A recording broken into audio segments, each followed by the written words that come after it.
So last part of today is going to be this short presentation about business models and these different kind of lean startup tools that you can use. And I'm sure you're all familiar with it, but it's like a tool that you can then use with the mentors that they can quickly have an understanding about your business model, and you can go dive deep into the specific problems that you might have or questions that they might raise.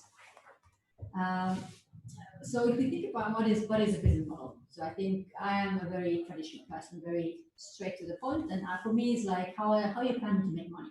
That's really the core of the business. If you don't make money, your business will die. But there could be more elaborate ways of talking about it, like it's a plan for successful operation of the business, identifying sources of revenue, the intended customer base, products, and details of financing.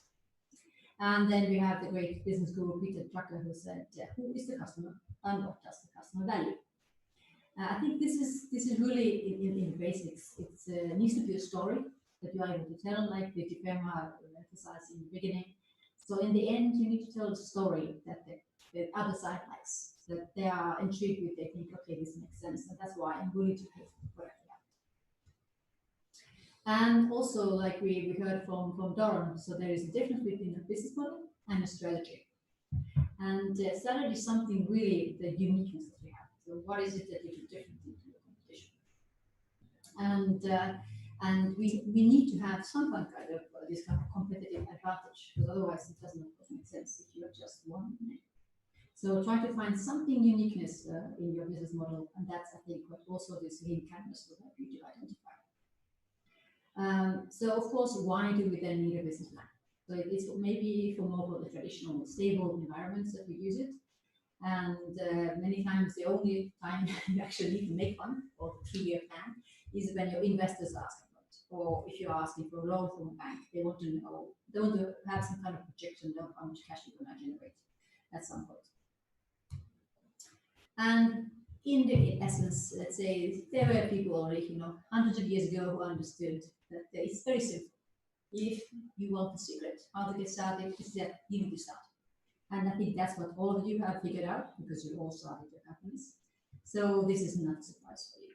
But still, some people ask, why do they start? Fair. Well, we could say that many ways this kind of traditional way of planning, it doesn't really work. You can have a great business plan, a strategy, and market research, and in the end, whatever you did didn't work out.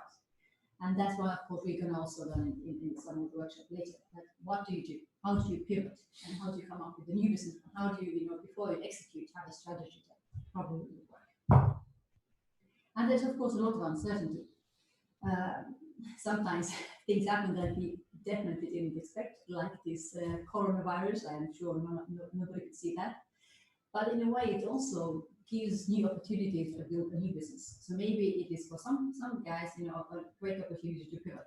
But I think most of your businesses are not going to be, touched by this kind of fact, because you work remotely anyway. Your product is not really dependent on, humans, human to human contact, but you can do it online.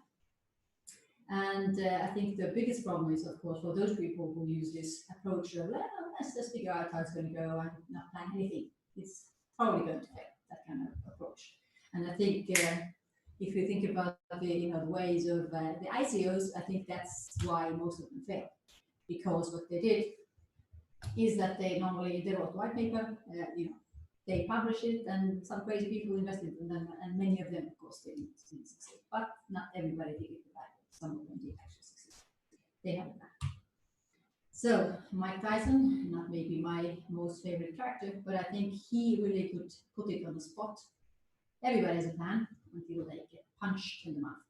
And this is, of course, what life unfortunately teaches us sometimes. And to avoid these kind of situations that we have clueless when that punch happens, we're going to use this lean startup approach.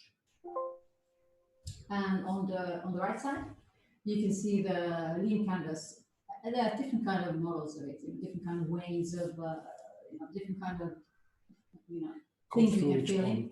Go through each point. Yeah. So what we are trying to help you to come up with is that to have a very clear way of presenting a case, presenting a startup, so that everybody can just very quickly, a couple of minutes, understand. Okay, this is what these guys are doing. And of course, you always start with the problem. You present the problem, there has to be, if there isn't a problem, then your startup should not exist. But there is always a problem. I think each of you have a great, there is a problem that you solve. But always think about how are people, what kind of alternatives are they using today to solve this problem that they have. And many times it's needed for, especially for people maybe who don't are very not technically advanced, who don't maybe understand exactly what it is that you're doing. But if you kind of example bring to them, this kind of problem today is solved so and so, and then you give how you're solving it. So your solution is very important, and then you tell them the key metrics. What kind of metrics are you using to measure if you succeeded or not. And of course, this would be one thing to have. So what is this unique value proposition that you have, what nobody else has? Whether it's some kind of patents you have, or some kind of special position you have that you in secret, I don't know, invested 5 years of research, and nobody else can catch up to you because you really are, or you have the most brilliant coders in the world, in your team.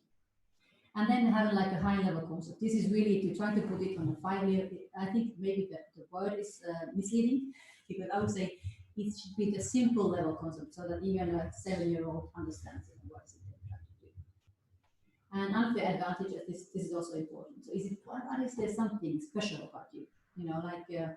We have some of you guys are very close in the Ethereum Foundation. You know the people in and out, and you probably have a great access to these people because of your network. So these kind of unfair advantages also very important to emphasize with investors. And then channels is how are you going to reach the market? Who's going to sell it, who's going to buy it? Customer segments, I think, is quite self-explanatory. But also, these early adopters, important to understand. So who is going to be the first person using the product? And then simple stuff, cost structure, of course, it's always been, if you don't have cost, then there's something wrong. And totally important, how are you going to make your money? So what are the revenue streams for the company? So if you think about this whole lean startup, I mean, it's not that young, invention. It was by Eric Ries 9 years ago. But still, I think what he did uniquely is that he understood that entrepreneurs are everywhere. It's not some kind of special race that is brought up, but it's actually we probably all have it in us if we want to. And that's, to be an entrepreneur, you also have to manage it. You can't just go and say, I have a great idea, I'm just going to go and do it. It rarely works. If you are a one-man show, you can do it that way. But if you have other people involved, the team, you need a plan. And since resources are always scarce, you need to validate your learnings. Really to build a sustainable business, you need to experiment. You need to look and see, have some kind of assumption, you go and test it, and then if it works, you continue. And that's why this build, measure, learning curve is the most important part of this whole lean startup idea. And the innovation accounting, that you actually do measure your KPIs.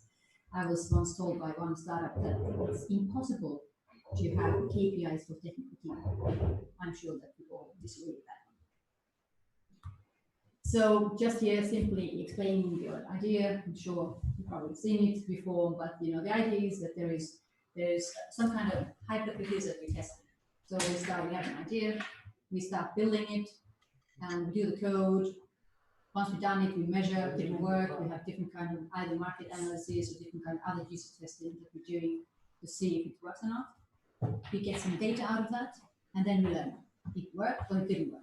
And if it didn't work, we come up with new ideas in a way like the pivoting that's happening here. And continue until we think that, okay, this thing makes sense, this is what we want to do. And actually, this next slide is then going more into details. This is a very, very busy slide. But I think in essence, what it says is, I think the first line actually from the whole slide is probably the most important. You need to listen to your customers. If you don't listen to your customers, you're building something that nobody wants to have. But sometimes, of course, if you have to understand also what is it that they listen to. Because sometimes people say they want something, but they actually don't want to pay for it. So there's like, we have this great notion from Simon Sinek, you need to understand why you're doing something. And sometimes, like Steve Jobs, he somehow said, if you build something that people, what they said they want to have, then, or was it nothing for it? They would just want to have fast horses. But yeah, so listen in a way between the lines and, having some kind of MVP, showing it to people and see it like it. then you can go further and really build the great product.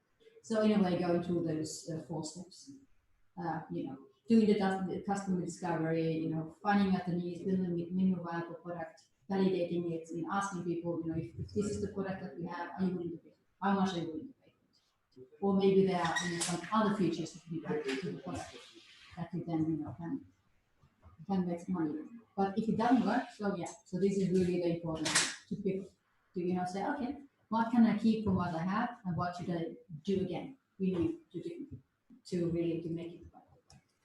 And then you can really, once you have a product, you get the clients, interested enough that they will buy. And I think many of you probably have also this kind of model that we do that, the freemium model, and then we go into really building a product that people are willing to pay for. And then you can really execute, as we heard before. So you need to have a product, you need to understand this is my market, this is what people are willing to pay for. I have a strategy, I know where I'm going to go, which is my market, and then you execute. Then you can really, like in the last day, build your company. Yeah, so in essence, just to, in a way recapture what we talked about here, it's about experimentation. There are many companies that we also see during the acceleration program that like to build their company behind the computer. It really works. Of course, nowadays, I mean, we are actually building our companies behind the computer, but meaning that you don't do it alone. That you actually go and talk to people outside of your company, and ask for feedback and test your hypothesis in a way. Getting out of the building nowadays maybe not allowed physically, but at least from the online world, going to the other communities, to go to clients and asking how do they agree to your vision of what your product is, and then building your MVP and going for it. And yeah, so the lean startup of course doesn't at all believe in these kind of self-mode businesses, but sometimes I guess if you are building something that is, there's a lot of research involved, something that you don't want to show to people too early until the product is out there. I think it depends on the situation, but most of the cases I would agree are more about this kind of lean approach. So so lean startup, it's really having the vision, building the assumptions, going to the different entities, having the problem solution, being able to explain what it's doing, having a good story, and building an MVP, and really getting people to pay for the product. So what is of course the target with all of this? So for us, as I said in the beginning, so what we want to do is that with the model, with the use of the canvas, that we are able to simply explain to the investors, to the client, what is it that you want to do, what is it that you want to build, and that is it's simple and easy to start discussion on the simple points, individual points, and having a brainstorming or argument, how to do it. But of course, let's remember that let's not argue. Let's be open and have ask question why do you think this way, and so that's how we can all learn best positive way. Yeah, so I think it's the purpose is of course to find the best possible product market fit, and maybe we get some new actions, new validations that we want to do, and in the end the target is of course that we will succeed, that it will be a successful startup. Some of the things that we saw in the earlier slide was that what kind of tools can you use, to really get into the core why something doesn't work, or if there's something is missing. And I think one of the questions I like, one of the tools I like, is these 5 whys. Is really that I think with 5 questions, whatever problem you have, when you go and ask yourself why, you get into the root problem. It's like in this example of Toyota, is that there was a service that failed, but when you go, down the road, you realize that it was actually about training the people. Many times it is really people-related problems that we have, and many times it's because we are too busy doing something else that we miss to do the basic stuff in the correct way, and avoid a lot of problems along the way. But so there are different kind of tools that you can use, but in the end, finding, today's world, of course, you can find anything on the internet. You can find tools to help you, and I'm sure that from your colleagues, the other startups, and the mentors, you'll get some very nice tips. So this is then the lean canvas that we're going to use. I discussed it all in the beginning. I think what we can do is that we can, I think you got from Ram the link to the Miro. If there's something some of you, I think, didn't know how to use it, so we can actually go through it quickly together afterwards. I think that was in principle the basics of my presentation about the business canvas. I love this guy. If I would live in a fictional world, I would live in this world. But yeah, so I think in the end, it's you have to just do it. Whatever it is that you don't try, just do. There were a couple of points I wanted to maybe share by personal experience. When you go to the investors, show with them, your canvas. Why would they invest? I think many of you already have business angels on your cap table, so it's nothing new for you.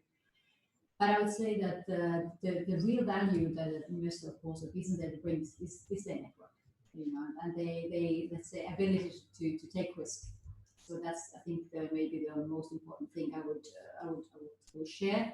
And I think some of the stuff is really that what also Marco from the firm was saying, that you need to have a good story, and you need to build like a trustful relationship with these mentors. And I think this is what we also try to help, that we have 4 weeks on us, to not, to really interact with people, talking to you, and hopefully even some people outside of our mental network.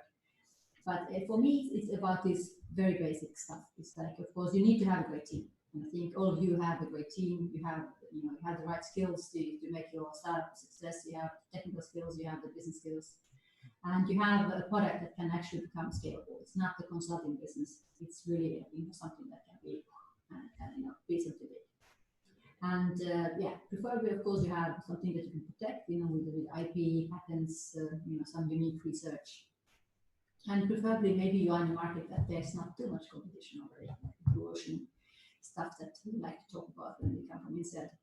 And when you pitch, know your stuff, know what you're talking about. Because if you are caught up, they ask you simple questions about of course, during these online live sessions, you're not going to have to say secrets. This is not the point. But most of the stuff you can talk in a more way that shows the investors that you know what you're talking about, and you know where the numbers come from.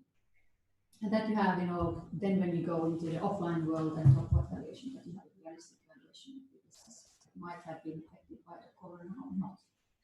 Yeah, and have passion about what you do, and think you all have it. So that's not going to be my big surprise. And showing the involvement. I think all of you have put time and your own money, to building your businesses. So that way, you will all know why you were chosen for the program.